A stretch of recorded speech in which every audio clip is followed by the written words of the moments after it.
আমি বললাম যে কেউ কেউ ইতিহাস হাঁটু থেকে নিচের দিকে নামাচ্ছ, কেউ কেউ বড়জন মাথা থেকে পা পর্যন্ত নামিয়েছ। মাথা থেকে শুরু করবে কবে? এই ভূখণ্ডের স্বাধীনতা কবে?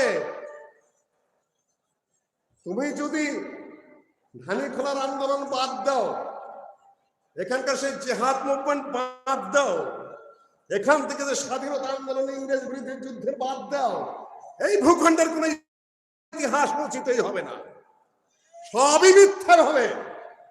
পিনাকি ভট্টাচার্য একজন হিন্দু মানুষ, সেদিন আলোচনা করতে যায় পুলিশের উপর আলোচনা করেছে। পুলিশের নির্যাতন কবে থেকে শুরু, ঠিক তাকে ওহাবি আন্দোলনে যেতে হয়েছে। কয়েকটা বইয়ের রেফারেন্স দিয়েছে, ডক্টর মঈনের লেখা। সর্বপ্রথম স্বাধীনতা আন্দোলনে পুলিশের যে নির্যাতন, ব্রিটিশ পুলিশের এবং ব্রিটিশ দালালদের যে পুলিশ, সেই পুলিশের নির্যাতন আহলে হাদিসের উপরেই হয়েছে।